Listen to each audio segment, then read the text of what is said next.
Bonjour à tous et bienvenue à vous tous qui êtes connectés. Je suis Morgane Lebaille, chef du service des bonnes pratiques à la direction de l'amélioration de la qualité et de la sécurité des soins de la Haute Autorité de Santé. Je suis heureuse de vous accueillir ce soir pour vous présenter les recommandations sur le diagnostic et la prise en charge de la fibromyalgie avec nos experts membres du groupe de travail, Nadine Randon, représentante patient, Dr Didier Bouassira, neurologue président du groupe de travail, Dr Sophie Duverne, médecin généraliste, Étienne Augustin, kinésithérapeute, et Anne-Françoise Pochet-Traversage, chef de projet à la HAS. J'en profite pour remercier nos intervenants ainsi que tous les experts du groupe de travail pour leur engagement aux côtés de la HAS dans ces travaux.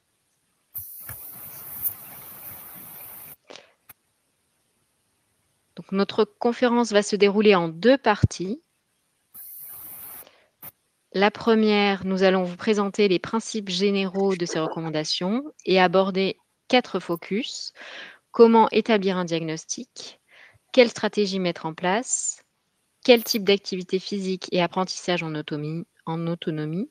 Et enfin, comment co-construire un projet de soins? La seconde partie sera un temps d'échange en direct. À droite de votre écran, en haut dans l'onglet Questions, vous pouvez poser toutes vos questions tout au long de la conférence. Vous êtes très nombreux, nous allons essayer de répondre à toutes les questions. Dernière précision, ce webinaire est dédié principalement aux professionnels de santé, même si bien évidemment les usagers et les associations sont les bienvenus.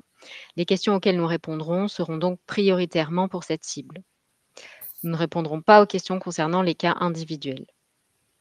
Nous vous indiquerons dans l'onglet Questions les liens utiles pour retrouver nos outils et vous recevrez dans les prochains jours le replay de ce webinaire avec la présentation. Je passe maintenant la parole à Anne-Françoise. Merci Morgane. Bonsoir à tous. Après avoir publié il y a quelques années, en 2010, un état des lieux des données disponibles concernant la fibromyalgie, la HAS a été saisie par plusieurs associations de patients pour élaborer des recommandations sur la démarche diagnostique et la stratégie thérapeutique de la fibromyalgie. La fibromyalgie est désormais reconnue par l'Organisation mondiale de la santé. La douleur chronique, diffuse et prolongée en constitue le principal symptôme. La fibromyalgie touche jusqu'à 2% de la population et 3 fois plus de femmes que d'hommes. La fibromyalgie est une maladie chronique qui est encore trop méconnue. Et pour éviter les errances médicales et mieux prendre en charge les patientes et les patients, la Haute Autorité de Santé a publié en juillet dernier ses premières recommandations sur le sujet. Ces recommandations sont destinées aux professionnels accompagnant les patients adultes et elles sont complétées par une fiche d'information pour les patients qui vient juste d'être publiée. Vous en avez la primeur. Alors, comment avons-nous procédé pour parvenir à ces recommandations? Nous avons réuni un groupe de travail pluriprofessionnel qui comprenait également des usagers qui se sont réunis donc pour élaborer ces recommandations. Nous nous sommes ensuite appuyés sur une analyse de la littérature, des enquêtes de terrain et sur l'expérience des experts et des patients. Un groupe de lecture a été ensuite sollicité et les recommandations ont été finalisées par le groupe de travail, puis adoptées par le collège de la HAS. L'enjeu principal de ces recommandations est d'abord de reconnaître la souffrance des personnes présentant une fibromyalgie et de faciliter le diagnostic et l'annoncer aux patients, puis d'aider les patients à mieux vivre avec les douleurs. Et enfin, à l'instar des symptômes fluctuants de la fibromyalgie, il s'agit de graduer la prise en charge thérapeutique pour apporter aux patients des réponses adaptées à ces situations et évolutives dans le temps. Ainsi, en première ligne, l'objectif est de remettre la personne en mouvement et de l'aider à s'adapter à la maladie. Les traitements médicamenteux, quant à eux, interviennent en deuxième ligne, en complément pour soulager les douleurs. Et si les douleurs sont difficiles à contrôler, d'autres traitements pourront être discutés dans le cadre du projet de soins avec une équipe spécialisée. Il s'agit également dans ces recommandations d'être attentif au mésusage des médicaments antalgiques et de prévenir tout risque d'accoutumance. Il s'agit aussi de prévenir les risques liés aux pratiques dont les effets sont inefficaces ou insuffisamment démontrés, voire dangereuses pour la santé. Les recommandations soulignent aussi que tout au long du parcours de soins, les temps d'échange avec les professionnels sont l'occasion d'informer le patient sur la possibilité de contacter des associations de patients pour y trouver une autre forme d'écoute et d'accompagnement. Pour terminer, plusieurs productions et des outils sont mis à disposition des professionnels. Il s'agit des recommandations, d'une synthèse, de logigrammes, de critères, d'autoquestionnaires pour aider au diagnostic, améliorer la prise en charge et le suivi partagé avec chaque patient. Et comme dit précédemment, une fiche pour les patients qui complète les recommandations. Je vous remercie pour votre attention.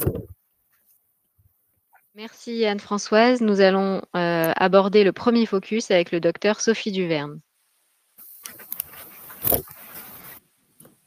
Merci beaucoup, Morgane. Bonsoir à toutes et à tous. Alors, avant de parler de la démarche diagnostique en elle-même, une diapositive, donc on peut changer la diapo, pour répéter que la fibromyalgie n'est pas une maladie imaginaire, comme elle a pu être pensée ou considérée par le passé. On sait qu'il s'agit d'une maladie de la douleur, une maladie du système de détection et de contrôle de la douleur, la nociception, qui entraîne une hypersensibilité généralisée à la douleur chez ces personnes. Chez les patients atteints de fibromyalgie, des stimuli normalement non douloureux vont entraîner une réponse exacerbée du système nerveux central qui va entraîner une perception douloureuse. Les douleurs sont dites nociplastiques, donc dues à des anomalies de la nociception dans lesquelles aucune lésion organique n'est décelée par les techniques d'exploration actuelles. Ça ne veut pas dire qu'elles n'existent pas, mais que la médecine n'a actuellement pas les moyens de les déceler, de les voir. C'est une maladie, comme l'a dit Anne-Françoise, qui est reconnue par l'Organisation mondiale de la santé et qui trouve sa place dans la dernière version de la classification internationale des maladies parmi les syndromes douloureux chroniques diffus. La prévalence de la fibromyalgie est estimée à entre 1,5 et 2% de la population adulte et plus élevée chez les femmes, de l'ordre de 3 femmes pour un homme. On peut changer la diapo. Alors, le diagnostic, il est purement clinique. Il est vraiment fondé sur les plaintes, sur les symptômes du patient. Il n'existe aucun test biologique ou d'imagerie qui permette de faire le diagnostic de fibromyalgie. Les évaluations cliniques des patients doivent être présentielles, car elles nécessitent un examen physique. Autrement dit, pas de diagnostic de fibromyalgie après une téléconsultation. On doit évoquer le diagnostic de fibromyalgie devant, d'abord, la présence de douleurs. Ces douleurs durent depuis au moins 3 mois, sont diffuses dans le corps, changent au cours du temps en termes d'intensité, de localisation, de type de sensation douloureuse. Ces douleurs sont spontanées. Ensuite, on l'évoque devant des symptômes associés. Les symptômes en question sont une fatigue chronique très fréquente, une fatigabilité aussi excessive à l'effort, des troubles du sommeil, un sommeil non réparateur, on se réveille parfois fatigué, des troubles cognitifs, donc des troubles de l'attention, de la mémorisation, une impression d'un brouillard mental, des troubles anxieux ou des troubles de l'humeur dépressive. Ces troubles peuvent être la conséquence du vécu des douleurs chroniques, des troubles fonctionnels intestinaux. L'ensemble de ces troubles entraîne une limitation fonctionnelle qui entrave les activités de la vie quotidienne, professionnelle, familiale, sociale. Une autre chose très importante, c'est que l'examen physique est normal. Il n'y a pas de synovite, il n'y a pas d'œdème, il n'y a pas de rougeur, il n'y a pas de déficit sensitivo-moteur. La seule anomalie que l'on peut retrouver, c'est une hypersensibilité à la palpation, à la pression. On évoque le diagnostic en éliminant d'autres causes responsables de ces symptômes et des douleurs, par exemple certains médicaments, les médicaments anti-aromatases, les bisphosphonates, les statines, les opiacés, et on reviendra sur les diagnostics différentiels dans une prochaine diapo. On peut s'aider de l'auto-questionnaire FIRST, ça signifie outil de dépistage rapide de la fibromyalgie. C'est lui qui le remplit, c'est super rapide. Et s'il répond oui à au moins 5 questions sur 6, c'est très en faveur d'une fibromyalgie. Je pense que on vous met le FIRST voilà, dans le chat. Vous pouvez aller, il est aussi dans le recours. On peut poursuivre. Une autre diapositive. Merci beaucoup. Donc, comme pour toute démarche diagnostique, une fois qu'on a évoqué un diagnostic, on va éliminer des diagnostics différentiels, ce qui va renforcer le diagnostic initial. Et autre chose, ce n'est pas parce qu'on a une fibromyalgie qu'on ne peut pas avoir une autre maladie, un lupus, une hypothyroïdie, tout comme quand on a un diabète, on peut avoir de l'asthme, de l'arthrose, donc la polypathologie dont on a l'habitude en médecine générale. Donc on cherche des diagnostics différentiels, mais aussi des maladies concomitantes pour lesquelles des traitements spécifiques peuvent exister. Alors, donc là, sur cette diapo, il y a pléthore de diagnostics différentiels, il y en a peut-être encore d'autres, mais bon, on s'est mis d'accord sur ceux-ci. En gros, selon la clinique, il faut pouvoir évoquer des maladies rhumatismales inflammatoires ou systémiques, comme la polyarthrite rhumatoïde, la spondylarthrite ankylosante, le lupus, le rhumatisme psoriasique, le syndrome de Sjögren, la polyarthrose. Et je pourrais y revenir, si vous voulez, après dans les questions, quand on aura plus de temps. On peut aussi évoquer parfois des maladies des muscles, comme les myosites ou les myopathies. Il ne faut pas passer à côté d'une hypothyroïdie, du myélome, de certaines maladies métaboliques plus rares. Alors, moins rares, il y a un des syndromes d'Ehlers-Danlos, c'est sinon plus rare, porphyrie ou maladie de Fabry, mais qui peut être assez proche. On peut évoquer aussi une maladie cœliaque quand les personnes ont des symptômes digestifs prédominants. Et certaines maladies infectieuses comme la maladie de Lyme, le syndrome post-maladie de Lyme traité, ou les syndromes prolongés de la Covid-19, ou encore le syndrome de fatigue chronique. On prescrit toujours une biologie de première intention pour éliminer un syndrome inflammatoire, une anémie, une lyse musculaire ou hépatique. Donc on vous propose ce premier bilan.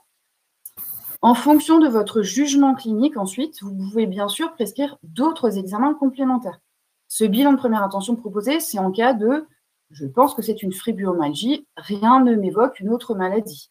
Mais si vous pensez, si des symptômes vous évoquent vraiment autre chose, bien sûr, vous pouvez aller plus loin dans votre démarche clinique et paraclinique. Des anticorps, une électrophorésie des protéines sériques, des radiographies pour éliminer une maladie de l'articulation, etc. Si vous avez des doutes, que vous êtes devant une clinique très incertaine, vous adressez à vos confrères, donc toujours en fonction de ce que vous retrouvez à la clinique, un rhumatologue, un neurologue, un interniste, etc. On peut avancer. Une fois qu'on a éliminé d'autres maladies, le Collège de rhumatologie américain nous aide à confirmer le diagnostic grâce à ces critères qui datent de 2016. Alors, je pense que vous allez l'avoir bientôt aussi dans le chat, ces critères ACR16 qui sont un peu plus développés que sur ma diapo. Le diagnostic de fibromyalgie, il est confirmé si 3 conditions sont réunies. La première, c'est les douleurs et les symptômes durent depuis au moins 3 mois. Le deuxième critère, c'est les douleurs sont étendues dans au moins 4 des 5 régions du corps. Les 5 régions du corps étant cou plus membre supérieur gauche, cou plus membre supérieur droit, fesses plus membre inférieur gauche, fesses plus membre inférieur droit, et cou et dos lombaire. Et ensuite, le troisième critère, c'est la sévérité des symptômes en intensité et en gêne ressentie. Et donc, il y a d'autres symptômes associés que l'on cote en fonction de l'intensité de ceux-ci et de leur présence.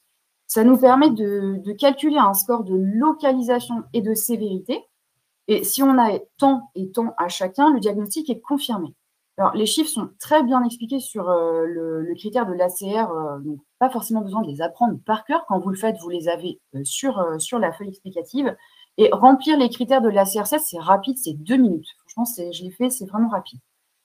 On peut aussi calculer du coup un score global de sévérité de la fibromyalgie qui après pourra être utile pour le suivi de la maladie pour voir comment évoluent les personnes. Concernant les symptômes, on reste vigilant au cours du temps. Les personnes peuvent avoir ou développer d'autres maladies. Donc, s'il y a un nouveau symptôme, on n'attribue pas les yeux fermés à la fibromyalgie. On se pose toujours la question systématique de ce que ça peut être et on suit une démarche diagnostique rigoureuse. Une fois le diagnostic posé, on évalue le retentissement de cette maladie. Par exemple, donc, sur la qualité de vie, on peut s'aider de l'auto-questionnaire KIF, questionnaire d'impact de la fibromyalgie, qui va tester, par exemple, la capacité à faire ses courses, avoir des amis, à travailler, l'intensité de la fatigue. C'est pareil, c'est assez rapide à faire. On évalue le retentissement psychologique de la maladie, donc on recherche systématiquement des troubles anxieux ou des troubles de l'humeur. Et on évalue le retentissement sur le travail ou l'accès au travail, sur les relations sociales, personnelles et professionnelles.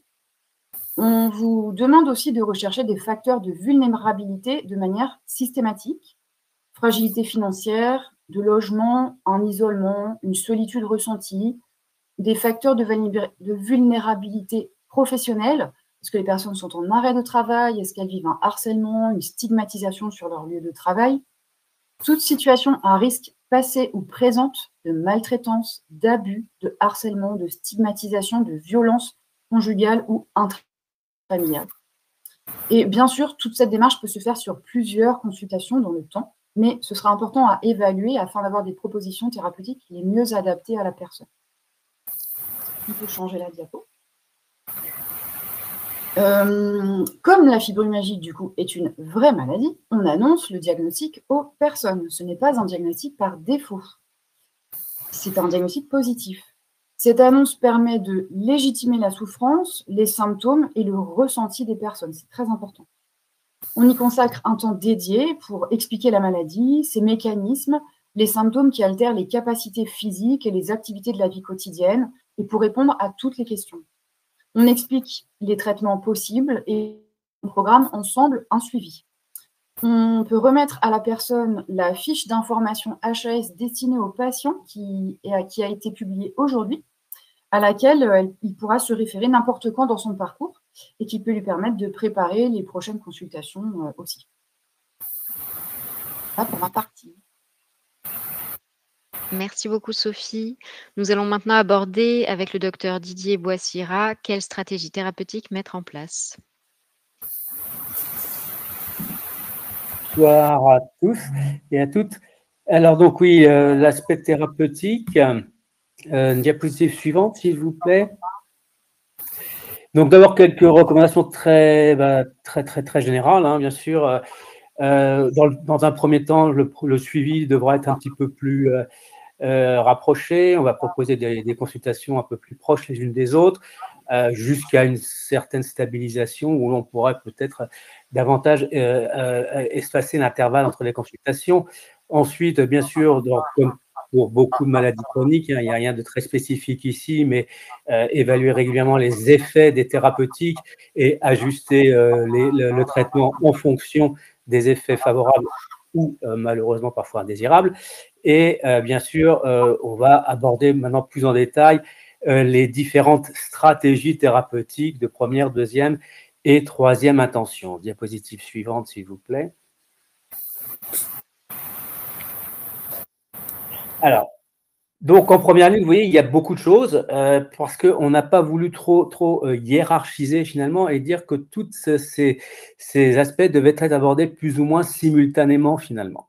Alors, en premier lieu, et on va beaucoup insister là-dessus ce soir, ça a déjà été mentionné en préambule, je réinsiste dessus et Augustin réinsistera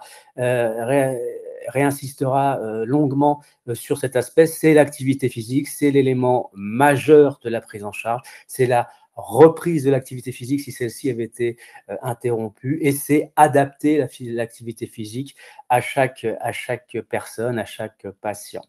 Donc ça veut dire une reprise d'une activité ou adapter l'activité physique, parce que parfois on est dans une situation inverse où on a un petit peu trop d'activité physique, mais Augustin reviendra là-dessus dans quelques instants. Donc je ne vais pas insister trop là-dessus, mais c'est vraiment l'élément majeur de la prise en charge. Alors ça peut paraître paradoxal puisque les patients ont des douleurs qui sont déclenchées par l'effort, qui sont accentuées par l'effort avec la fatigue, etc. Néanmoins, il faut arriver à les convaincre et bon, ça passe par l'information et ça a été dit précédemment, l'information thérapeutique sur la maladie, sur ses mécanismes est absolument fondamentale dans la prise en charge.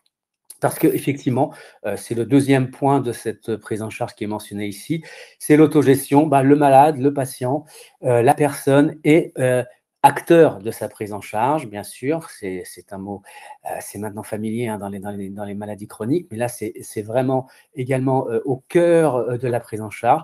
Donc, il va falloir que le patient, la patiente s'approprie toutes les informations concernant à la fois les mécanismes de la maladie, mais aussi, bien sûr, les éléments majeurs de sa prise en charge. Et donc, ça veut dire une bonne compréhension, donc une bonne information, un bon échange avec le praticien. Et ça peut passer, si nécessaire, bien sûr, par des séances plus spécifiques d'éducation thérapeutique notamment, ou éventuellement, bien sûr, par une prise en charge éventuellement psychologique ou une aide, un soutien psychologique, pourquoi pas dans une structure spécialisée si nécessaire. Alors, bien entendu, tout ça a pour objectif de maintenir le patient dans une qualité de vie satisfaisante, à la fois sur le plan familial, professionnel, mais surtout aussi, mais également professionnel, bien sûr. Donc là, si l'emploi est toujours d'actualité, bien sûr, il va falloir définir des objectifs et éventuellement prendre contact avec le médecin du travail, comme on disait dans le temps, et puis trouver des solutions pour éventuellement adapter le poste de travail, etc., pour maintenir le plus possible la personne dans l'emploi. Alors, bien sûr, comme l'a souligné Sophie, la douleur est au premier plan du tableau clinique, mais elle n'est pas seule. Il existe beaucoup d'autres symptômes, la fatigue, les troubles du sommeil, l'anxiété, la dépression, et ce sont autant de facteurs qu'il va falloir évaluer, non seulement identifier, mais évaluer et prendre en charge autant que faire se peut. Donc, il faut vraiment pour chaque patient évaluer quels sont les symptômes qui sont prédominants et voir comment on peut réagir par rapport à chacun de ces symptômes, éventuellement en utilisant des aides appropriées pour chacun d'entre eux. Bien sûr, il peut y avoir des facteurs associés, l'obésité, le surpoids sont des facteurs d'aggravation potentielle des symptômes qu'il faut savoir identifier et prendre en charge. Et bien entendu, ça a été également mentionné par Sophie, la recherche, mais ça c'est l'interrogatoire, c'est commun pour les maladies chroniques, c'est la recherche de toutes sources de vulnérabilité, qu'elles soient sociales, familiales, etc.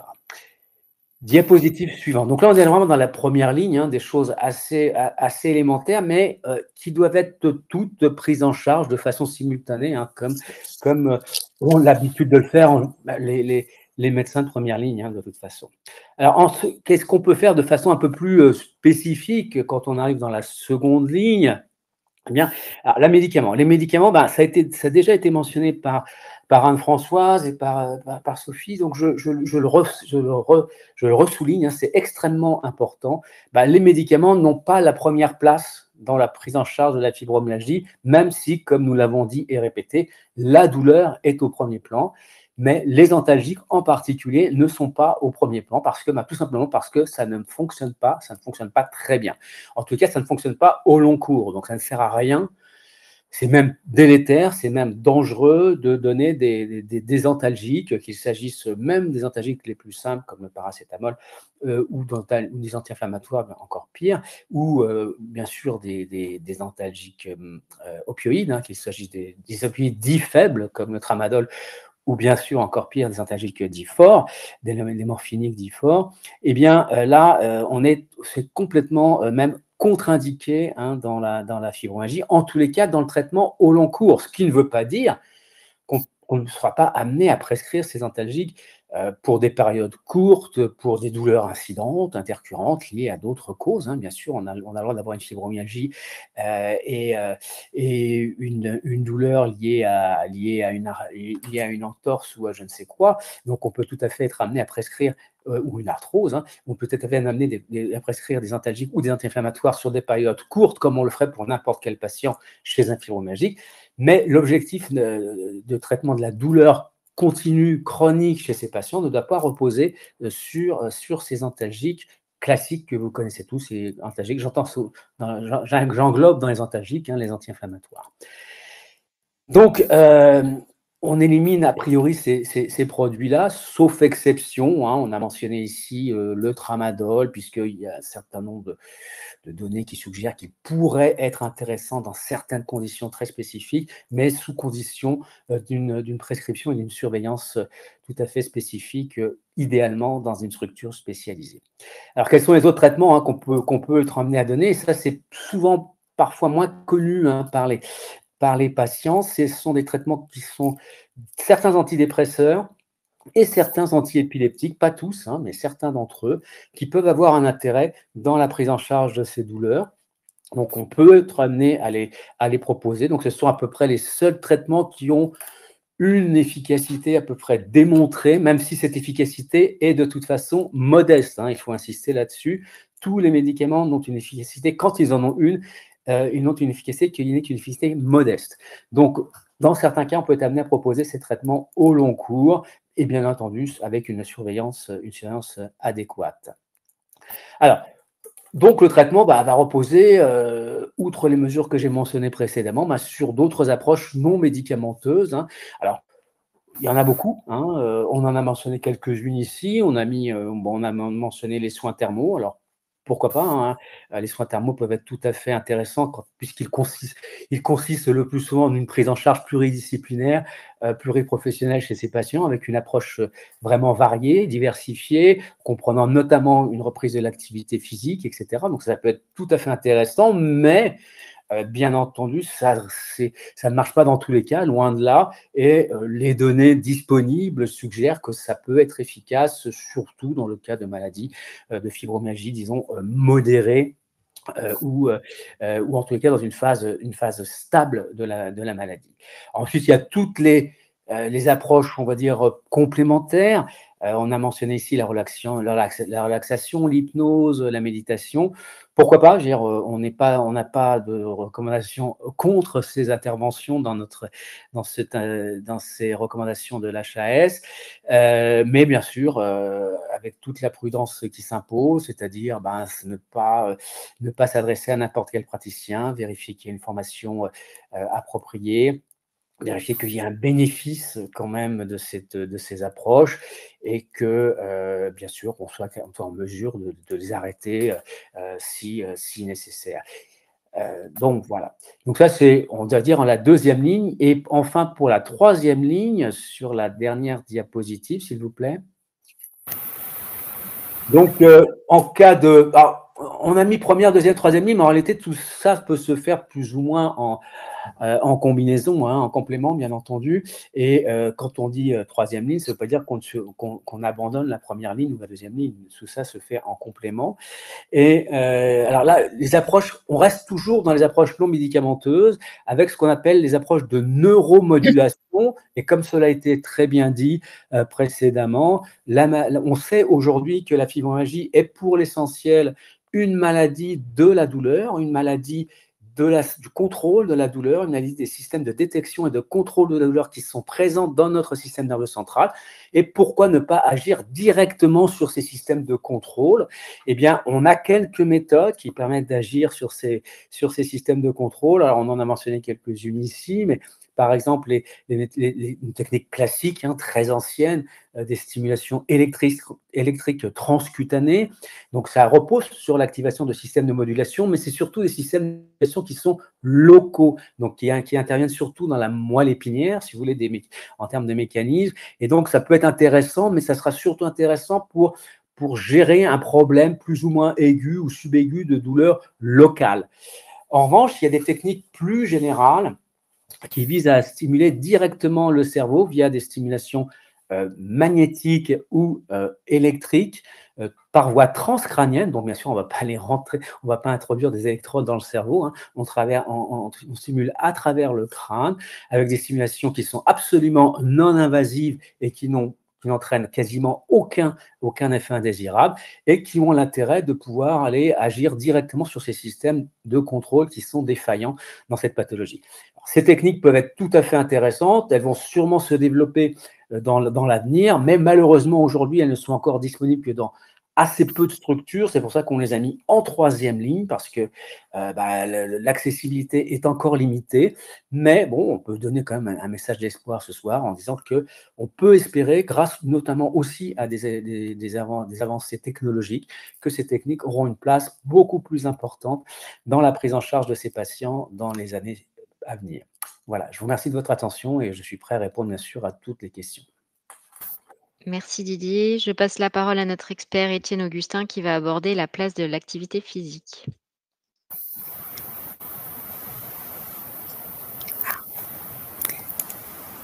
On ne vous entend pas, Étienne. Il faut débloquer votre micro.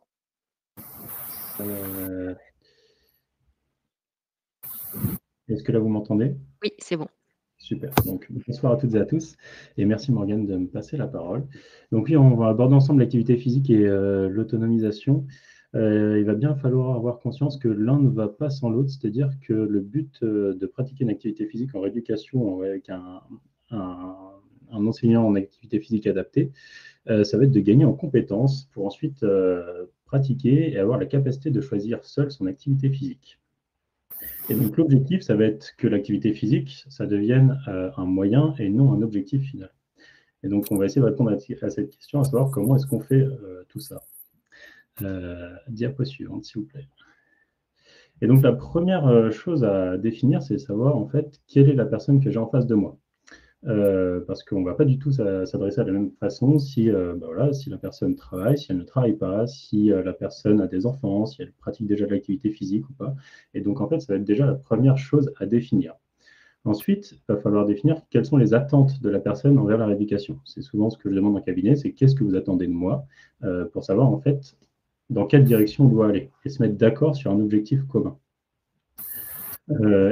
Ensuite, il va falloir évaluer la souffrance de la personne par rapport à sa maladie, la relation qu'elle a avec sa maladie, les connaissances qu'elle a en fonction des professionnels qu'elle a déjà rencontrés ou pas.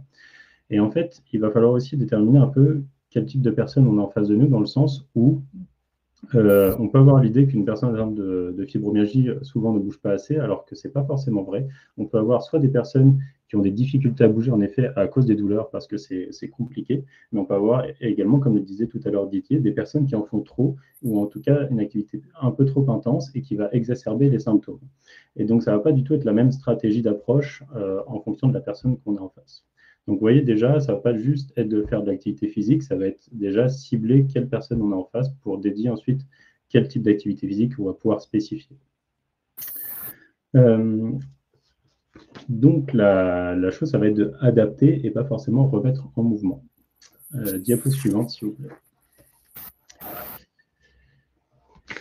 Et donc, c'est là qu'intervient l'éducation thérapeutique. Quand je parle d'éducation thérapeutique, ce n'est pas forcément distribuer de l'information, on peut le faire, et ça sera souvent le cas, mais ça va être de faire gagner en compétences. On a d'une part un professionnel qui a des connaissances sur la pathologie et sur ce qu'il faut faire, mais de l'autre côté, en face, on a la personne qui est expert de son corps et expert de ses ressentis.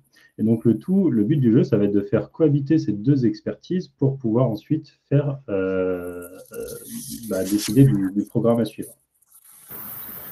Et donc pour moi, il ne peut pas y avoir d'activité physique sans éducation thérapeutique. Et donc on va essayer de répondre à la question, quelle activité physique? Donc la première chose qu'il va falloir prendre en compte dans le type d'activité physique, c'est la notion de plaisir. Pourquoi? Parce qu'en fait, on va demander à une personne d'adapter son mode de vie, d'adapter sa manière de vivre par rapport à sa maladie.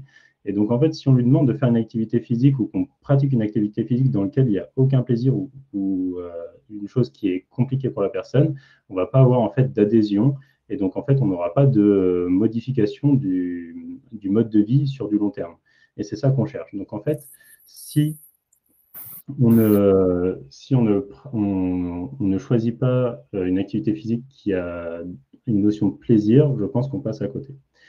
La deuxième chose, ça va être, on a quelques preuves sur le fait qu'une activité qui va être la plus adaptée, c'est une activité aérobie. Donc, quand je parle d'aérobie, c'est d'activité douce à modérée. Ça peut être de la marche, ça peut être une activité en piscine si besoin, ça peut être n'importe quel type d'activité du moment qu'on est douce à modérée et qu'on n'augmente pas les symptômes après. Et au niveau des preuves scientifiques, on a également des retours sur le fait que c'est une activité qui dure au moins 30 minutes, 2 à 3 fois par semaine. Quand je parle de 30 minutes, ce n'est pas forcément 30 minutes d'activité consécutive, ça peut être réparti, ou en tout cas avoir une phase d'échauffement, une phase de pratique et une phase de récupération. L'objectif, il doit être fonctionnel, dans le sens où si le seul objectif est de diminuer les douleurs, on peut y arriver, mais ça ne va pas forcément être le plus simple. Je pense que l'objectif à atteindre, c'est de trouver, par exemple, un objectif fonctionnel, par exemple, faire du vélo avec mes enfants le dimanche, ou aller à la boulangerie à pied, ou être capable de monter un étage à pied. Vous voyez, l'idée, c'est d'avoir quelque chose qui va être mesurable dans le temps. Il faut que cette activité, elle soit transposable chez lui ou chez elle. Il n'y a pas besoin de gros matériel ou autre, il faut que ça soit simple, il faut que ça soit reproductible. Et enfin, l'objectif, c'est que ça soit et qu'il y ait une autonomisation. C'est-à-dire qu'au départ, on peut avoir plusieurs rendez-vous chez le professionnel, mais dans l'année, il faut être capable de pouvoir espacer les rendez-vous et que la personne se sente en capacité de pouvoir faire ça seule ou alors en groupe, mais de manière sécurisée et que tout soit OK avec ça. Diapo suivante, s'il vous plaît. Et donc, dans l'activité physique, j'ai parlé de notion de plaisir, de dosage, et en fait, le dosage, c'est ça qui va être le plus compliqué. J'utilise souvent une métaphore qui va être la métaphore du camp de base. C'est-à-dire qu'on va partir d'une activité physique la plus douce possible et voir comment est-ce que le corps réagit. Est-ce qu'il y a une exacerbation derrière ou pas? Et en fonction de ça, on va décider de savoir, OK, est-ce qu'on augmente un peu l'intensité? Est-ce qu'on maintient? Ou est-ce qu'on recule? Il va être nécessaire et vraiment important d'établir un camp de base, c'est-à-dire un endroit où le patient se sent sécurisé et en capacité de pratiquer cette activité physique de manière libre et avec plaisir, sans avoir peur que ces symptômes s'exacerbent. Une fois qu'on a fait ça, on peut passer à l'étape d'après et ainsi de suite, avancer les jalons jusqu'à ce qu'on atteigne l'objectif. Ce n'est pas obligé d'atteindre le sommet de la montagne, comme c'est montré là, on peut simplement atteindre l'objectif qu'on s'est fixé. Mais avoir la notion que c'est OK aussi de redescendre au camp de base précédent si jamais voilà, on a une exacerbation, si le mode de vie actuel ne permet pas de pratiquer l'activité physique comme on le faisait auparavant. Et donc, avoir cette notion que c'est graduable et c'est modifiable. On a quand même des preuves sur le fait que l'activité physique, donc que ça soit aérobie ou plutôt en termes de renforcement musculaire, ça améliore la fonction et ça améliore la qualité de vie. On a également des preuves sur le fait que ça peut diminuer la douleur, mais ces preuves restent quand même cependant assez faibles. Diapo suivante, s'il vous plaît. Et le gros enjeu, ça va être de gérer la motivation. Pourquoi?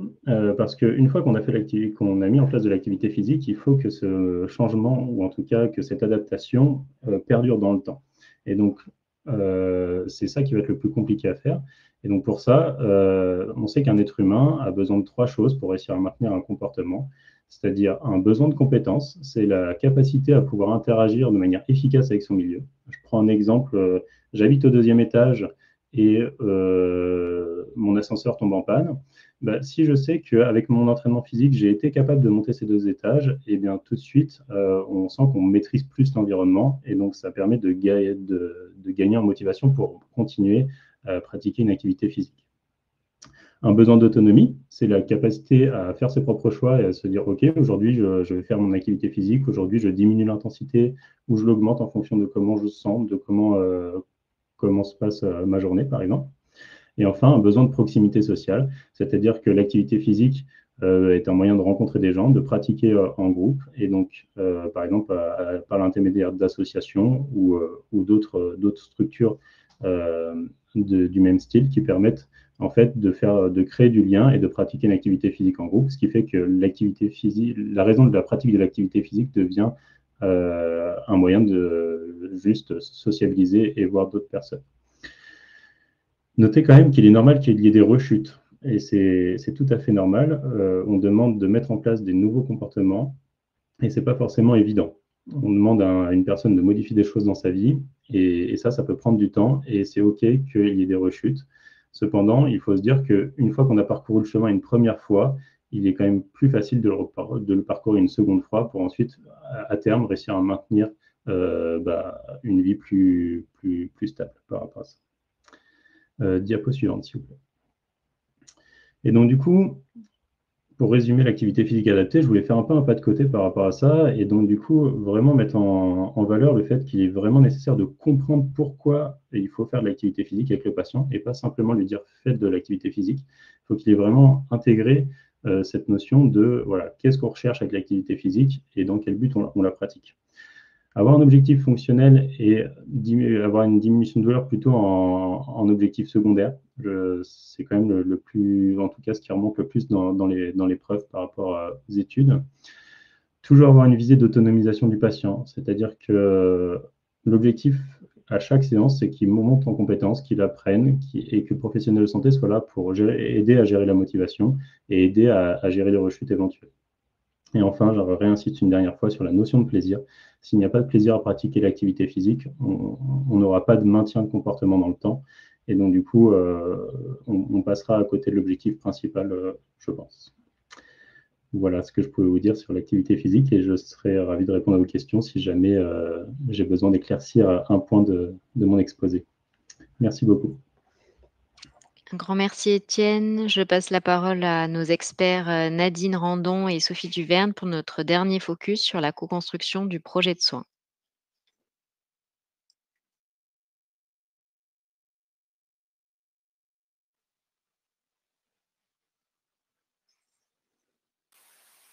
Ton micro, Nadine.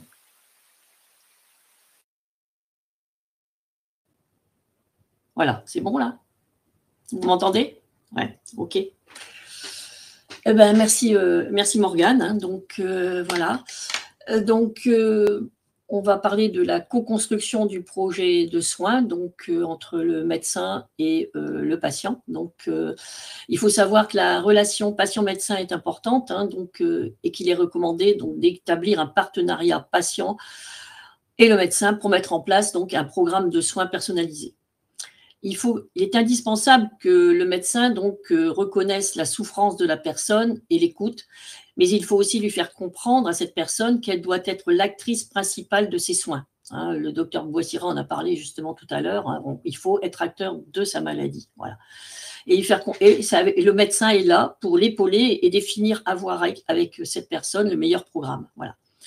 Il faut donc lui apporter des explications sur la maladie et rassurer la personne sur une éventuelle évolution de cette pathologie. Et puis lui préciser qu'il n'y a pas une fibromyalgie, mais des fibromyalgies. C'est-à-dire que les symptômes, leur intensité, leurs répercussions sur la vie quotidienne sont variables d'une personne à l'autre. Aussi, les traitements auront une efficacité singulière. Chaque personne est différente et peut donc réagir différemment aux soins. Il ne faut donc pas se décourager si un soin n'a pas les résultats escomptés. Il faut alors en tester un autre.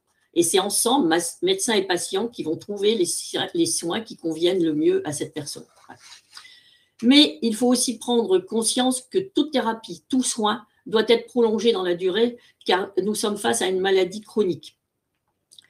Le médecin va donc établir avec le patient un projet de soins personnalisé avec des objectifs réalistes et atteignables. Pour cela, il faut donc voir avec le patient quels sont ses besoins, ses attentes vis-à-vis des traitements.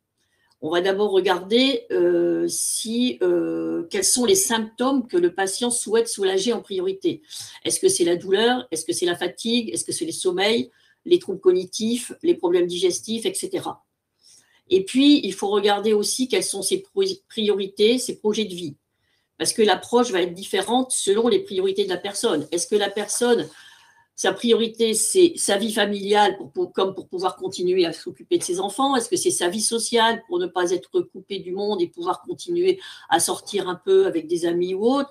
Est-ce que c'est sa vie professionnelle pour pouvoir continuer à travailler ou retrouver un travail, soit par besoin financier, soit simplement aussi par épanouissement au travail? Ou alors, est-ce que sa priorité, c'est d'obtenir des aides car elle estime ne plus être capable de travailler et elle veut garder son énergie pour pouvoir prendre soin d'elle et de sa famille. Voilà.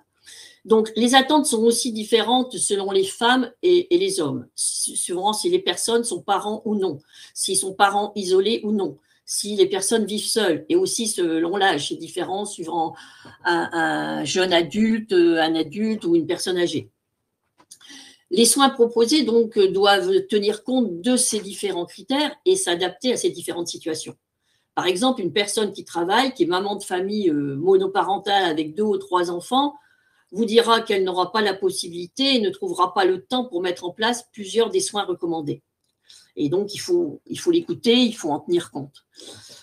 Et puis, quelles sont les expériences du patient par ses expériences passées et actuelles, donc vis-à-vis des traitements? Le patient a-t-il déjà expérimenté un traitement allopathique? Et en a-t-il recueilli des améliorations? A-t-il rencontré des effets secondaires? Si oui, lesquels? Le patient a-t-il essayé des médecines douces? En pratique-t-il actuellement? En a-t-il tiré des bénéfices? En tire-t-il encore des bénéfices? Et puis, quelles sont ses ressources, ses préférences? Le patient est-il sédentaire? Est-il actif? Ou pratique-t-il la marche, une activité physique? Si oui, laquelle? Voir avec lui ce qu'il fait. Ou reste-t-il couché une grande partie de la journée, affirmant qu'il souffre trop pour pouvoir bouger? Y a-t-il alors une kinésiophobie? Bon, je ne vais pas revenir sur l'activité physique puisque c'est un thème qui vient d'être abordé par Étienne, hein. Mais donc, il faut étudier le patient dans son ensemble, voir un peu ce qu'il en est. Et donc, justement, il faut voir avec lui s'il est ouvert aux thérapies de gestion du stress. On sait que c'est important dans la prise en charge multidisciplinaire. Donc, voir s'il est ouvert aux thérapies de gestion du stress, comme la sophrologie, la méditation, l'art-thérapie. Il faut reconnaître que pour certaines personnes, ce sont des choses qui ne leur parlent pas du tout et qui n'ont pas du tout envie de faire. Est-ce que la personne est attirée par des loisirs créatifs, par de la musique, par la lecture, la couture, le tricot, etc. Il est bon aussi d'évaluer les capacités d'acceptation et d'adaptation du patient et, si besoin, donc à ce moment-là, l'orienter vers une TCC, voilà, thérapie cognitivo-comportementale. Enfin, il est nécessaire de voir avec le patient quels sont ses moyens financiers, car certaines activités, il faut le reconnaître, hein, ont un coût non négligeable et que tous ne peuvent pas supporter, notamment suite à la perte d'un emploi ou suite à un divorce, par exemple. Et puis, quelles sont les ressources de son environnement? La famille du patient, est-elle à l'écoute? Est-elle dans les différentes tâches de la vie quotidienne?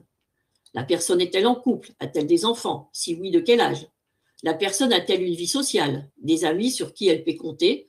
Ou alors, est-ce que la personne est seule suite à une incompréhension de l'entourage, un rejet? A-t-elle une vie professionnelle ou a-t-elle perdu son emploi à cause ou non de la maladie? Et si elle travaille, a-t-elle des déplacements importants, fatigants, qui pour se rendre sur son lieu de travail? Parce que ça compte aussi et ça peut gêner justement pour une vie professionnelle. Et puis, quelles sont ses conditions en termes de logement? Vit-elle dans une maison? Cette maison est-elle adaptée ou non à son état? Vit-elle en appartement avec ascenseur ou non? Et puis, bon, on sait aussi qu'il peut y avoir des problèmes d'ascenseur en panne assez souvent. Voilà, voir dans quelles conditions elle vit. Est-ce qu'elle vit dans un environnement calme ou stressant, un environnement bruyant? On sait que ça peut perturber au niveau de la fibromyalgie. Vit-elle en ville? Vit-elle à la campagne? Est-ce qu'elle est proche ou non des possibilités d'accès aux soins? Et puis, qu'existe-t-il sur son territoire comme ressources de soins, de loisirs, d'associations? Et puis alors, est-elle véhiculée? Pourra-t-elle se déplacer pour aller chez le kiné, par exemple, aller en balnéothérapie, etc. En ce qui concerne le dernier point sur les thérapeutiques, bon, je ne vais pas le développer non plus puisque ça a été développé par le docteur Bouassira. Mais il faut savoir que c'est le médecin généraliste, qu'il revient au médecin généraliste de coordonner la mise en œuvre de ce projet de soins et les intervenants qui vont être impliqués dans ce projet. Le médecin généraliste peut demander avis ou conseil à des médecins spécialistes comme un rhumatologue, un neurologue, un médecin interniste, un médecin spécialiste de la douleur, un médecin de médecine physique et de réadaptation, un psychiatre. Et puis, en cas de difficulté, le médecin peut demander avis ou consultation auprès d'une SDC. Et enfin, comme il a été annoncé, donc, est sorti aujourd'hui, donc a été mis en ligne, un document donc, que le médecin peut remettre au patient nouvellement diagnostiqué pour l'aider à mieux comprendre la fibromyalgie et sa prise en charge. Merci. À Sophie. Donc, comme la fibromyalgie est une maladie chronique, les choses évoluent dans le temps et nécessitent une évaluation régulière. Donc, à vous de définir avec la personne, comme vous avez l'habitude de le faire pour d'autres maladies chroniques, la fréquence. Si elle est déséquilibrée, vous rapprochez le suivi. Si la situation est stabilisée et satisfaisante, vous espacez. On évalue où la personne en est-elle de ses symptômes, de sa qualité de vie, de ses capacités fonctionnelles au quotidien. On évalue son humeur. Où en est-elle dans le maintien des activités familiales, professionnelles, sociales? Est-ce qu'elle est active physiquement? Dans quelle mesure? Quelles sont les difficultés pour y parvenir? Valoriser et encourager tout petit ou grand changement. On évalue la prise de médicaments, donc surtout les antalgiques. On recherche les priorités actuelles de la personne. Et en fonction de tout ça et de ce qui exprime la personne en termes de difficultés, de priorités, de préférences, d'attentes, on réadapte les soins avec elle. On peut passer à la diapo d'après. La diapo suivante. Voilà, comme on vient de le voir, donc il faut vraiment accepter que les choses prennent du temps, hein, et que ce soit au niveau du patient et que ce soit au niveau du médecin. Et comme je l'ai dit tout à l'heure, il ne faut surtout pas se décourager si un soin n'a pas l'efficacité escomptée, hein, car chaque personne est différente, comme on a dit, il n'y a pas une fibromyalgie, mais des fibromyalgies, et chaque personne est différente. Il faut donc continuer à chercher le soin qui correspond le mieux. À toi, Sophie. Et du coup, du côté des soignants aussi, nous devons accepter que les choses prennent du temps. On n'est pas toujours très fort pour ça, compte tenu de notre formation. Un problème égale une solution. Mais c'est une des particularités des maladies chroniques qui ne se résolvent pas en un jour et elles viennent challenger notre patience et surtout nos capacités ou notre pouvoir médical. On doit travailler notre humilité, notre posture pour rester à l'écoute, considérer les plaintes, considérer les personnes dans leur entièreté et s'adapter à leur temporalité sans leur en vouloir et sans nous en vouloir non plus. On a terminé. Diapo suivante. Et enfin, il faut aider le patient à sortir de l'isolement. C'est un des piliers de la thérapie, la sortie de l'isolement. Et l'inciter à en parler avec des personnes qui vivent avec une fibromyalgie. Donc, soit aux soins d'associations de patients pour partager des informations sur la fibromyalgie, hein, et puis être conforté, soutenu, et puis aussi avoir des pistes pour aider les proches à comprendre ce qui lui arrive au patient. Voilà. Ou alors participer aux séances d'éducation thérapeutique aux côtés de professionnels de santé, afin de partager le vécu et les expériences de vie au quotidien avec la maladie. Merci de votre écoute. Merci Nadine et Sophie. Et merci à vous tous. Nous allons maintenant vous laisser la parole pour cette partie. Les questions arrivent, vous êtes très nombreux, nous allons essayer de répondre à un maximum de questions. Nous précisons cependant que nous ne répondrons pas aux questions en lien avec, nous répondons uniquement aux questions en lien avec le contenu des recommandations et non pas aux questions sur les cas individuels. Alors, pour commencer les premières questions, y a-t-il un profil type chez les patients atteints de fibromyalgie? Didier, est-ce que vous souhaitez prendre la parole? Justement, hein, on a dit et à plusieurs reprises qu'il y avait plusieurs formes de fibromyalgie, même s'il existe on va dire un socle commun, hein, pour employer une expression tendance.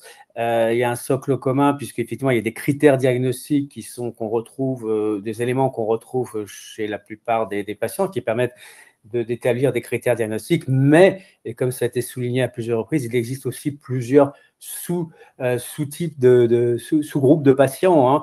Et ça, c'est vraiment un objet, alors bon, on ne va pas entrer dans les détails ce soir, mais c'est un objet de la recherche actuellement, puisqu'on essaie de trouver des critères un peu plus objectifs ou cliniques, en tous les cas, d'identifier ces sous-groupes de patients, car on sent que effectivement la prise en charge pourrait être encore davantage personnalisée, individualisée, même si, on l'a dit et répété, on essaie de faire au mieux pour personnaliser la prise en charge, mais on pense qu'effectivement, il existe des sous-types de patients, mais qu'on n'est pas encore complètement aujourd'hui capable d'identifier. Merci Didier pour vos réponses. Une autre question qui nous est posée, comment concilier travail en entreprise et fibromyalgie? Sophie, vous souhaitez répondre? Oui, bien sûr. Donc de la même manière, c'est vraiment variable selon les personnes. Globalement, du coup, la première chose à faire, c'est de consulter votre médecin du travail. Même au début de l'annonce, si vous vous posez des questions par rapport à ça. Et le médecin du travail, vous pouvez le consulter à n'importe quel moment. Bon, il faut qu'il soit disponible, mais c'est assez facile. Même quand on est en arrêt de travail, on peut avoir des consultations avec le médecin du travail. Et en fonction du coup de vos symptômes et de vos problématiques et aussi de votre emploi, de vos tâches, de votre rythme, vous pouvez voir ensemble pour aménager. Donc, il y a plein de choses, plein de trucs qu'on peut aménager. On peut aménager des horaires, on peut aménager un nombre de jours de télétravail quand vous avez un métier où c'est possible. On peut aménager la cadence des tâches. Enfin, il y a beaucoup de choses qu'on peut faire. Donc voilà, ça c'est la chose principale. Il arrive qu'on ait besoin d'un arrêt de travail. On n'est pas en capacité, on n'est pas du tout en capacité d'aller sur son lieu de travail. Donc ces arrêts de travail peuvent être courts ou longs en fonction vraiment de la clinique et des difficultés rencontrées. Ce qu'on peut dire aussi, c'est que il y a des services qui peuvent aider pour l'aide à l'emploi ou alors les reconversions professionnelles, par exemple le service social de la sécurité sociale, Cap Emploi, donc, plusieurs structures un peu spécialisées dans le travail au-delà du médecin du travail. Votre généraliste peut aussi être en lien avec votre médecin du travail pour faire du lien si c'est nécessaire, lui écrire une lettre, l'appeler, etc.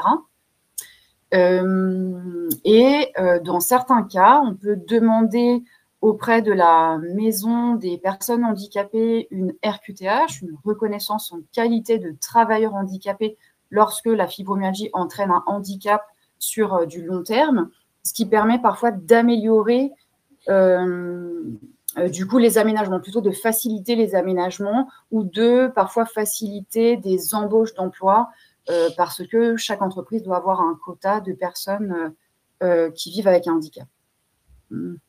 J'espère que j'ai à peu près tout dit. Mais n'hésitez pas si vous voulez ajouter des choses. Non, c'est bien. Merci beaucoup, Sophie. Anne-Françoise parle. Oui, Mais Anne-Françoise, on ne vous entend pas. On ne t'entend pas. Anne-Françoise, on ne l'entend pas. Ah, mon micro est pourtant ouvert. C'est bon? Vous m'entendez? Oui. Ah, bon, oui. Parfait.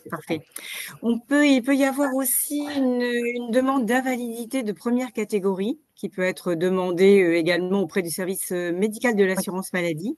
Alors, ça peut s'avérer nécessaire, mais parfois de façon transitoire. C'est-à-dire que le patient n'est pas en invalidité à vie. Ça peut être vraiment pour passer un cap. Donc, voilà, c'était juste le petit complément que je voulais ajouter à ce qu'a dit Sophie, qui était vraiment très complet. Merci Sophie et Anne-Françoise. Nadine, on a une question. Quelles sont les principales préoccupations des patients lorsqu'ils prennent contact avec vous en tant qu'association d'usagers? En général, c'est essentiellement, je pense qu'on le voit d'ailleurs dans le chat, c'est les problèmes administratifs, c'est les problèmes de reconnaissance au niveau ALD, invalidité, les problèmes au niveau de la MDPH.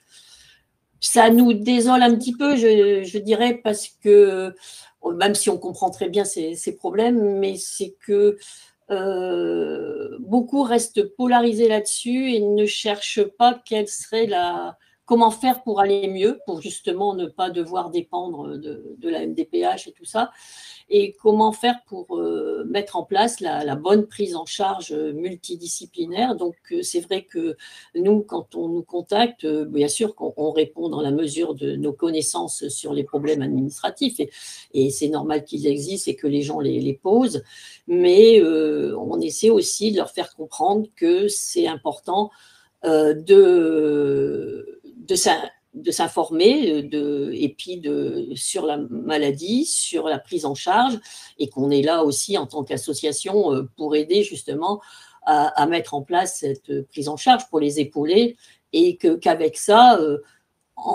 normalement, on va mieux. Et nous, à l'association, au niveau des bénévoles, on a tous été en bas presque au fond du gouffre pour certains, et puis on a réussi à remonter la pente grâce à une bonne prise en charge.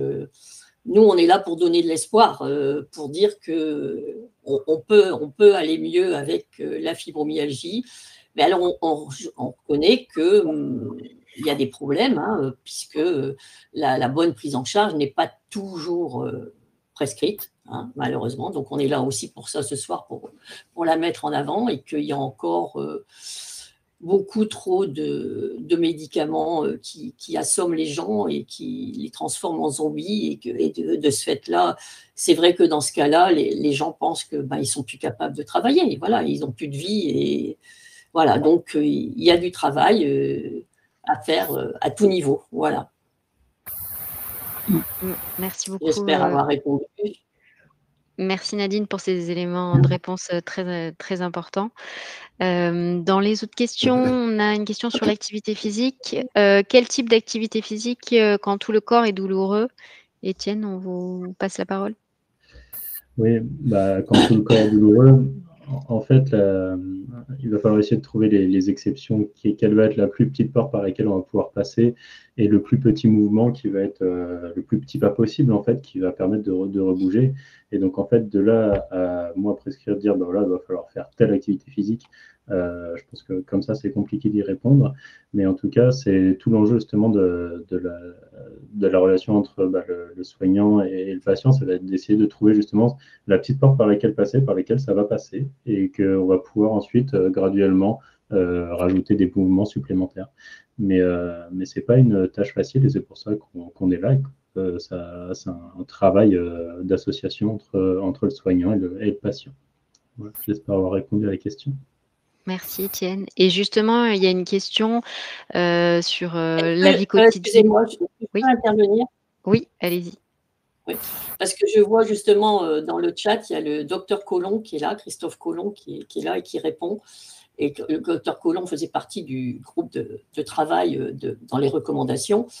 Et comme il y a énormément de questions justement sur, on en a parlé, sur l'administratif, sur la vie professionnelle et tout ça, je voulais en profiter pour rappeler que le docteur Collomb a fait un webinaire donc, dans le cadre de la Journée mondiale de la fibromyalgie. Donc, on l'avait invité et il a fait un webinaire donc, sur la fibromyalgie, la vie professionnelle, la place du médecin du travail, enfin, tous les problèmes CPAM, MDPH, enfin, voilà, il a tout expliqué. Donc, je vois que les gens se posent beaucoup de questions. Allez écouter le replay du webinaire. Vous avez aussi la présentation, le PowerPoint. Donc, c'est sur notre site, c'est sur notre chaîne YouTube. Voilà, donc je ne fais pas de pub pour l'ASSO, c'est pas du tout ça.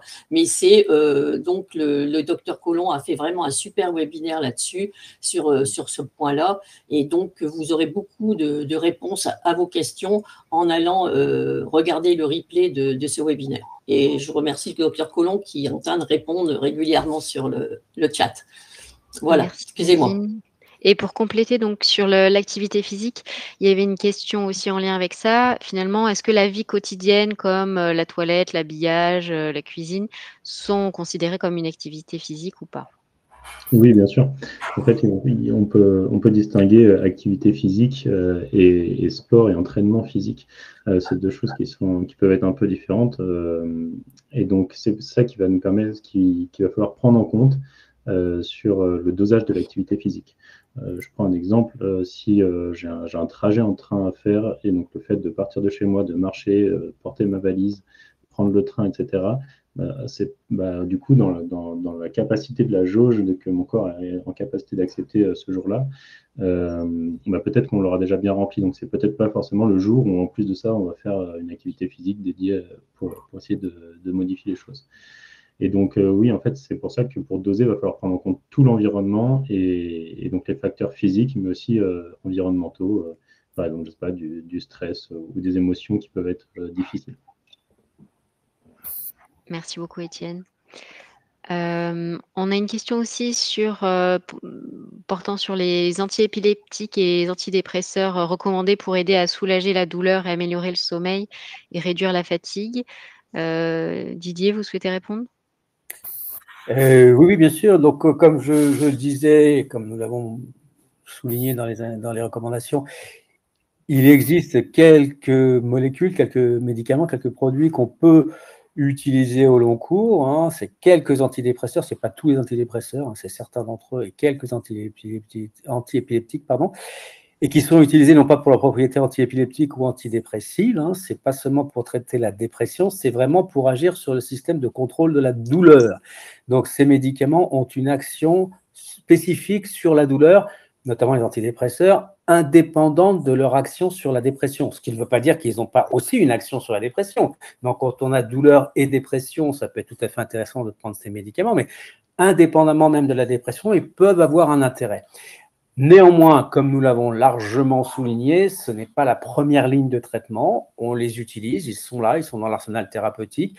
Ils peuvent être utiles, mais leur efficacité est souvent modeste, donc on ne doit pas tout miser là-dessus et ça n'empêche en rien d'utiliser toutes les autres approches, toutes les autres recommandations que nous avons mentionnées. En premier lieu, bien sûr, l'activité physique et tout ce qui l'accompagne. Merci beaucoup pour vos réponses. Une autre question sur... oui, sur... Est-ce que la fibromyalgie est une maladie qui évolue par poussée et devient de plus en plus handicapante au fur et à mesure des années, ou reste-t-elle fixe? Peut-être Sophie, vous souhaitez répondre à cette question? Non, ce n'est pas une maladie qui évolue par poussée, comme par exemple certaines maladies inflammatoires ou des maladies auto-immunes. Pour autant, elle n'est pas fixe. Comme on l'a dit, en fait, les douleurs et les symptômes évoluent vraiment au cours du temps. Et il y a une grande hétérogénéité dans les formes cliniques. Donc, il y avait des questions aussi, est-ce qu'on peut guérir d'une fibromyalgie? Est-ce qu'on peut s'en sortir? La réponse, c'est oui. On connaît tous et toutes, du coup, nous, là, en tant que soignants, des personnes chez qui on a diagnostiqué une fibromyalgie et qui vivent une vie satisfaisante, normale. Enfin, voilà. Donc, il y a beaucoup de formes très différentes. Voilà. Donc, non, pas par poussée et pas fixe non plus. D'accord. Merci beaucoup, Sophie. Alors, au niveau des... Est-ce que les cures thermales intègrent des activités physiques adaptées aussi, Étienne? Alors, oui, je crois qu'il y a des cures thermales avec des programmes spécifiques pour la fibromyalgie. Toutes les cures thermales n'ont pas de programme spécifique. Mais généralement, oui, dans ces cures thermales-là, il y a une activité physique adaptée et encadrée, et généralement, du coup, dans l'eau. Peut-être que Nadine peut compléter par rapport à ça, je crois qu'elle a... Nadine, vous souhaitez intervenir aussi sur les cures thermales? Oui, sur les cures thermales, oui. Et donc, il y a de plus en plus d'établissements thermaux qui proposent donc des programmes spécifiques, des sessions fibromyalgie avec des programmes spécifiques. Donc, bon, la cure, c'est une cure d'abord normale, hein, soit en rhumato, soit en neuro. Et à ça, on rajoute des soins complémentaires qui varient selon les établissements. Donc, bon, il y a justement plus d'activité physique, éventuellement. Il peut y avoir des activités au niveau gestion du stress, sophrologie, de la musicothérapie. Voilà, donc, alors il faut savoir que ces soins ne sont pas remboursés par la sécurité sociale. Voilà. Mais l'avantage aussi de ces sessions fibromyalgie, c'est que les gens sont en petits groupes de 10 à 12 personnes entre fibros, et ça permet aussi en même temps, pendant les 3 semaines de cure, d'avoir des échanges donc entre fibros, et comme on a dit, c'est important de rencontrer des gens qui vivent la même chose que soi, hein, voilà. Donc, mais les cures thermales sont un complément, mais c'est vrai que quand on fait une cure thermale, je veux dire, ça permet de voir ce qui existe. Voilà, hein, c'est pas tout, la balnéothérapie, la sophrologie, voilà, ça permet de voir, et voir ce qui nous correspond le mieux, hein, ce qui nous branche le mieux. Mais évidemment, après les 3 semaines de cure, il ne faut pas arrêter. Voilà, il faut continuer dans l'année. Hein. Autrement, vous allez perdre de bénéfices tout de suite. C'est vraiment sur la fibromyalgie, il faut toujours s'en occuper, quoi. Il faut toujours s'occuper de soi. Voilà, il faut pas lâcher. Il ne faut pas dire je vais faire quelques séances et puis je me sens mieux, bon, j'arrête. Non, il faut continuer. Voilà. Merci beaucoup Nadine et Étienne. Comment faire la différence entre fibromyalgie et syndrome de fatigue chronique? Sophie ou Didier? Sophie? C'est pas évident. Alors, dans la fibromyalgie, en tout cas, disons, le premier symptôme, c'est pareil, ça dépend des formes, mais c'est vraiment les douleurs. Ça fait partie des critères diagnostiques majeurs. Tandis que, et donc, dans les symptômes les plus fréquents associés, effectivement, il y a cette fatigue associée, ce réveil fatigué, cette fatigabilité à l'effort. Ce symptôme est le critère principal dans le syndrome de fatigue chronique. Et c'est des fatigues qui sont favorisées par l'effort. C'est des personnes aussi qui peuvent avoir des malaises, parfois, quelques heures après l'effort. Tout ça veut dire que le principal symptôme, c'est vraiment ça, c'est la fatigue et la fatigabilité. Voilà ce que je peux te dire. Est-ce que Didier, tu veux compléter? Non, c'est ça. Je crois que ce sont des syndromes globalement assez proches, souvent confondus. Et comme tu l'as très bien dit, hein, dans un cas, c'est vraiment la douleur qui est au premier plan, même si la fatigue peut être, selon les moments, selon les jours, plus ou moins importante et parfois dépasser un peu la douleur. Mais globalement, c'est la douleur qui est au premier plan, alors que dans la fatigue chronique, il y a très souvent des douleurs aussi, qui n'ont pas toujours les mêmes caractéristiques, mais c'est vraiment là pour le coup la fatigue qui est au premier plan. Mais bon, on a donné des noms un peu différents, mais ceci dit, il y a probablement des mécanismes communs et des voies de connexion entre ces syndromes, qui sont dans les deux cas mal connus sur le plan des mécanismes. Merci beaucoup. Il y avait une question aussi sur les recommandations alimentaires. Est-ce que vous avez des réponses sur ça, Sophie? Vas-y, Sophie. Alors, les recommandations. Alors, donc, ce qu'on a trouvé, après cette veille bibliographique large, c'est qu'il n'y a pas de régime particulier recommandé qui a des effets prouvés sur les symptômes de la fibromyalgie. Et donc, ce qui est recommandé, c'est des recommandations en fait de régime équilibré, propre en fait à une bonne santé globale, donc non spécifique à la fibromyalgie. Voilà. Oui, si je peux juste, je suis d'accord. Voilà, il n'y a pas aujourd'hui, malgré beaucoup de travaux quand même dans ce domaine, hein, c'est un domaine qui est très actif hein, de la recherche, parce qu'effectivement, on peut chercher des solutions du côté de l'alimentation, hein, pourquoi pas, dans certains domaines, ça apporte des solutions. Malheureusement, je dirais aujourd'hui, il n'y a pas de solution qui soit issue des régimes alimentaires ou de modification de régime spécifique. Ce qui ne veut pas dire que certains régimes ne sont pas efficaces chez certaines patients à certains moments, etc. Ou pour des symptômes associés. Je pense au problème des syndromes de l'intestin irritable qui est très souvent associé à la fibromyalgie et pour lesquels les régimes peuvent avoir un intérêt. Mais globalement, non, comme l'a très bien dit Sophie, il n'y a pas un régime ou plusieurs régimes qu'on pourrait recommander, ce qui ne veut pas dire qu'on ne recommande pas, mais on ne peut pas les recommander, c'est-à-dire, voilà, après, chacun est libre de suivre le régime qu'il veut. Hein. Merci beaucoup. Ensuite, on a une question sur l'intérêt et la validation des traitements par perfusion de lidocaïne ou de kétamine par cannabinoïdes à usage thérapeutique. Alors, il y a beaucoup de choses, mais bon, pour être une chose importante, les perfusions, puisque c'est une question qui nous est souvent posée par les patients, donc la kétamine notamment, il a dit de quelle, mais c'est plutôt la kétamine qui est souvent utilisée dans ce domaine-là. Là encore, pour le coup, on a des données qui sont plutôt négatives. Donc, on est plutôt dans le sens d'une non-recommandation.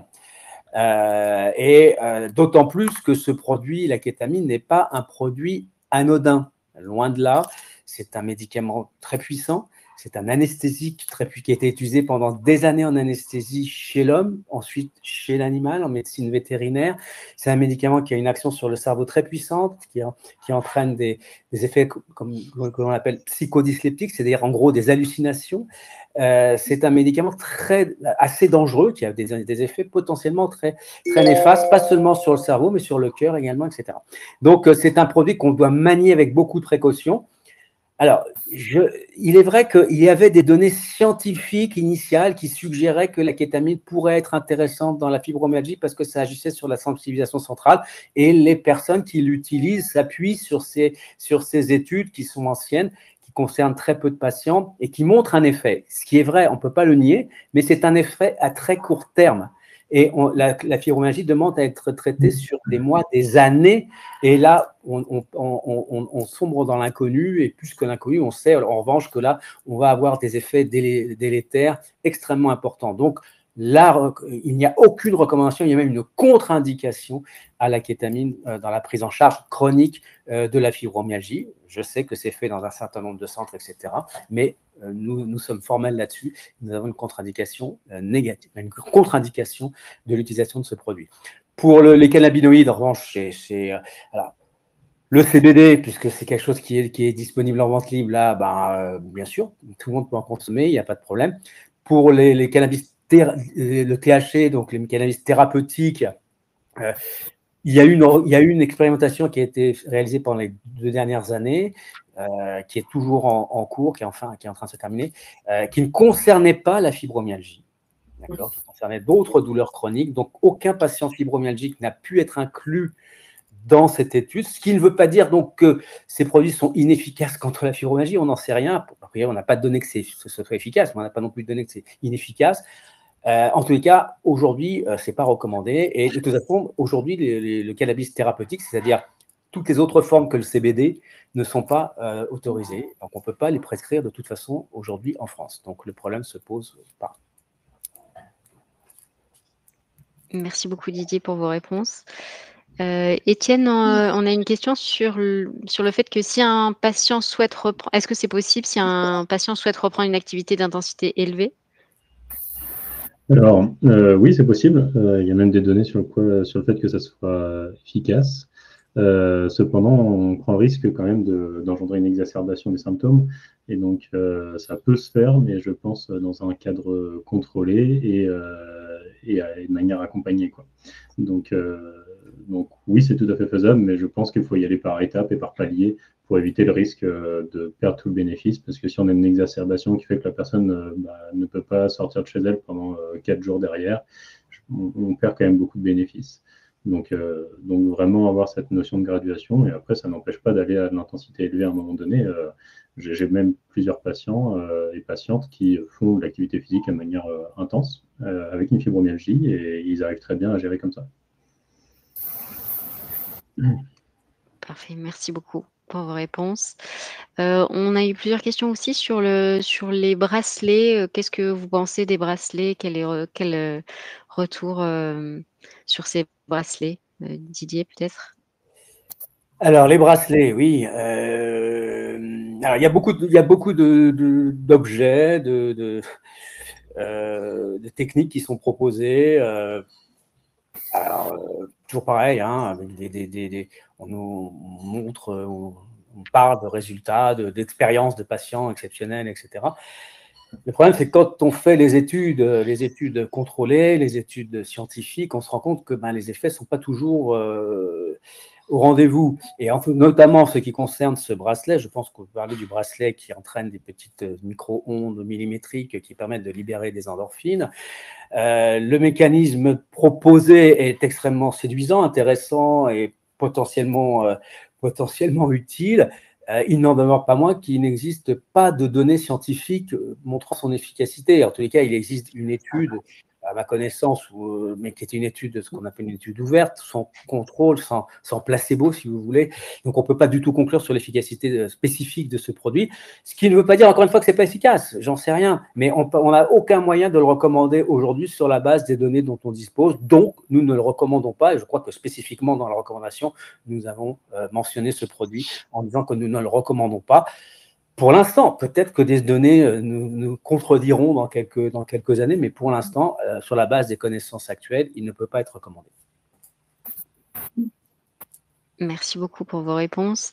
Étienne, encore des questions pour vous. Est-ce que vous pouvez développer davantage les critères utilisés pour adapter la quantité d'activité physique? Comment les pondérer? Et est-ce qu'il y a des contre-indications en termes d'APA aussi pour les personnes atteintes de fibromyalgie? Bon, pour les contre-indications, étant donné qu'on n'a pas de... Bon, en tout cas, je parle d'un cas simple dans le sens où on n'a pas de pathologie associée, bien évidemment, il va falloir prendre en compte ça. Mais étant donné qu'on n'a pas de lésion tissulaire, ce qui va nous guider, en fait, ça va être les symptômes, et donc la douleur, la fatigabilité, et de voir en fait comment la personne réagit après une séance d'activité physique. Pour la doser, on va avancer un peu par essai-erreur, malheureusement, dans le sens où on va y aller de manière graduée. Et en fait, on va voir comment est-ce que la personne, le corps de la personne répond.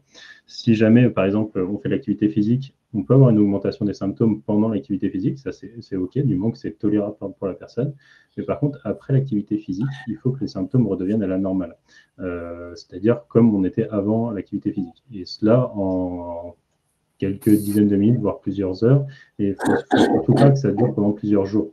Et il faut être en capacité de recommencer le lendemain.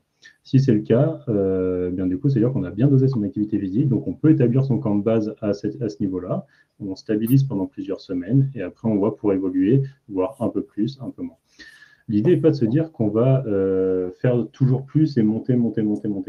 L'idée est vraiment de se dire, OK, pour moi ou pour cette personne-là, quel est le niveau dont on a besoin pour que la personne vive son quotidien du mieux possible.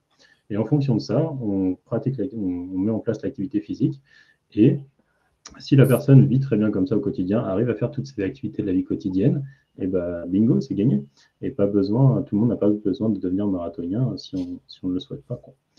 Donc, j'espère avoir répondu à la question, mais en tout cas, c'est vraiment voir comment le corps réagit, est-ce qu'il y a une exacerbation ou pas, et en fonction de ça, on adapte. S'il y a une exacerbation, c'est OK. On prévient le patient pour qu'il soit au courant. Et c'est pas parce qu'on a une exacerbation qu'on a créé une lésion ou quoi que ce soit. Il faut simplement se dire OK, on diminue pendant quelques jours et ensuite on reprend à un étage inférieur. Toujours l'histoire de camp de base. Merci beaucoup, Étienne. Nadine, on a une question sur qu'est-ce qu'on pourrait communiquer aux proches des patients atteints de fibromyalgie pour une meilleure compréhension de la part de l'entourage? Nous, on a sur notre site ce qui s'appelle la lettre de Terry. C'est quelqu'un qui explique ce qu'il vit et c'est très très bien perçu par l'entourage. Ça fait une page, hein, c'est pas compliqué, c'est facile à lire parce que vous ne pouvez pas donner quelque chose de trop important ou trop long aux gens, ils ne vont pas le lire. Parce que si l'entourage ne veut pas entendre, déjà ça va être compliqué, mais on peut déjà, on propose toujours de faire lire la lettre de Terry et souvent ça marche bien, ça fonctionne bien. Et puis, comme vous le savez, donc on a sorti cette année une BD explicative, informative, et qui a pas mal de succès, qui est là justement pour expliquer sous forme de BD ce que vit un fibro, et puis la famille est abordée, le point de vue de l'enfant aussi. Voilà. Donc, pour l'entourage, il faut quand même... Après, ça dépend de l'entourage, mais en général, s'il ne veut pas entendre, il faut quelque chose de simple. Il faut expliquer très concrètement, très facilement. Sinon, les gens ne veulent pas s'attarder dessus, quoi. Voilà. Après, ça dépend de l'entourage, évidemment. Et puis, la fiche information de la HS en destination des patients. Voilà, la fiche qui vient de sortir là aujourd'hui, qui fait 4 pages, je crois, c'est ça. Donc, vous pouvez la faire lire, ça explique, c'est un résumé un petit peu de... c'est destiné essentiellement donc aux personnes nouvellement diagnostiquées, hein, pour leur expliquer. Donc ça sert aussi donc à l'entourage. Voilà. Merci. Et puis inviter la famille à venir donc dans les réunions que les associations font, des choses comme ça. Ils peuvent participer et ils peuvent donc écouter et ils auront comme ça aussi le ressenti d'autres personnes atteintes de fibromyalgie et ils verront que c'est pas forcément leur compagne ou leur compagnon qui en rajoute un petit peu, voilà, que d'autres personnes vivent la même chose. Donc, c'est bien aussi de proposer donc, à l'entourage de venir donc, dans des réunions, dans des rencontres, des choses comme ça.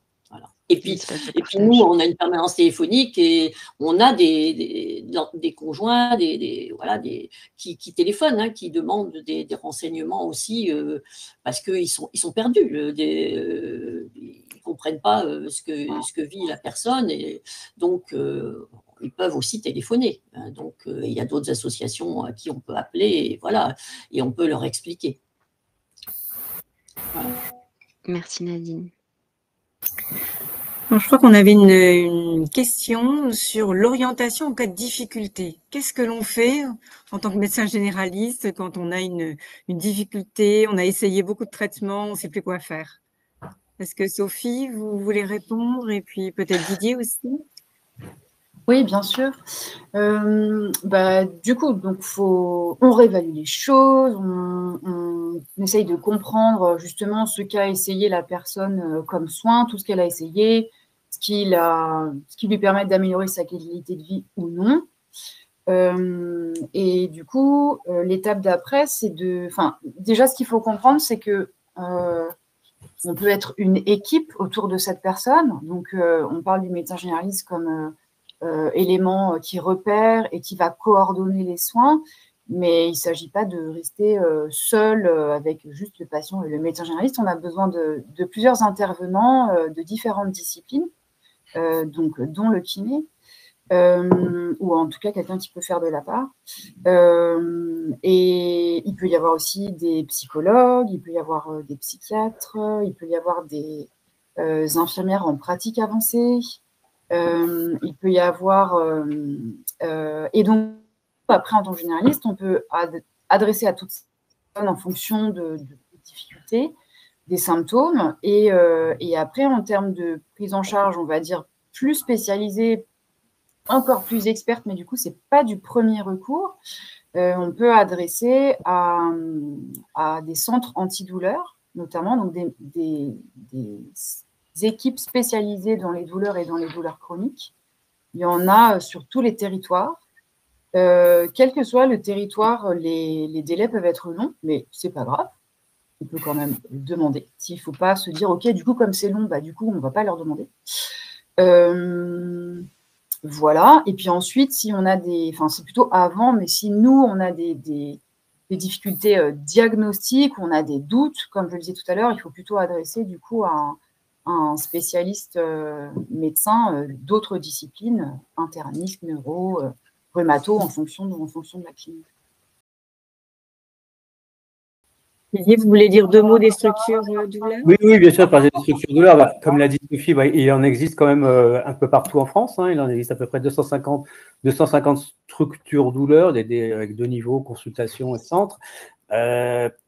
Comme on le sait, malheureusement, les délais sont très long, mais ce n'est pas complètement inaccessible. Et c'est vrai qu'on ne pourra jamais prendre en charge tous les patients fibromyalgiques dans les centres spécialisés, dans les centres de la douleur, parce qu'il y en a beaucoup trop. Mais néanmoins, au moins les patients pour lesquels les médecins de premier recours sont en difficulté peuvent être adressés à nos structures qui ont l'avantage d'être véritablement multidisciplinaires, pluriprofessionnelles. Tout ce dont on a parlé dans la prise en charge, on essaie de le mettre en œuvre sur un même lieu. Donc, on a une unité de lieu où on peut mettre en œuvre à la fois les prises en charge physiques, psychologiques, médicales, etc. Donc, c'est intéressant. Hein, c'est intéressant. Je ne dis pas qu'on fait des miracles, mais bon, on essaie de proposer aux patients une prise en charge variée, diversifiée et adaptée, personnalisée, hein, toujours. Mais c'est vrai que voilà, le principal problème, c'est la difficulté d'accès. On ne peut pas prendre les patients directement, il faut qu'ils passent par leur médecin traitant, leur médecin généraliste pour demander un rendez-vous. Voilà, et il faut malheureusement parfois être patient, mais on essaie de faire au mieux, mais voilà, pour l'instant, les délais restent longs. Et je souligne des initiatives aussi en fonction des territoires. Notamment, moi, dans la CPTS de mon territoire, il y a un parcours de soins créé par la CPTS qui s'appelle Parcours de soins douleurs chroniques, du coup, dans lesquels il y a une équipe pluridisciplinaire avec un médecin, un kiné qui connaît bien la douleur et un psychologue qui connaît bien la douleur, où on peut adresser les patients. Donc, il y a aussi des initiatives locales. Il existe quelques réseaux, il existe encore quelques réseaux locaux douleurs qui fonctionnent un petit peu, donc ça peut être aussi intéressant. Et puis il y a aussi les SSR, les centres de SSR qu'on peut mentionner aussi, qui peuvent être intéressants pour la prise en charge physique et adaptative. Donc ça peut être tout à fait aussi une option quand le problème principal est autour du reconditionnement à l'effort. Merci beaucoup Didier et Sophie pour ces réponses. Merci à tous nos intervenants. Nous vous remercions d'avoir été si nombreux à assister à ce webinaire. Vous étiez près de 900 à y participer. Le replay et la présentation seront disponibles, comme on l'a indiqué, dans les prochains jours sur le site de la HAS et vous recevrez une alerte par mail. Et nous vous invitons à prendre quelques minutes pour répondre à notre questionnaire de satisfaction. Toute l'équipe de la HAS vous souhaite une agréable soirée et à très bientôt. Au revoir. Au revoir.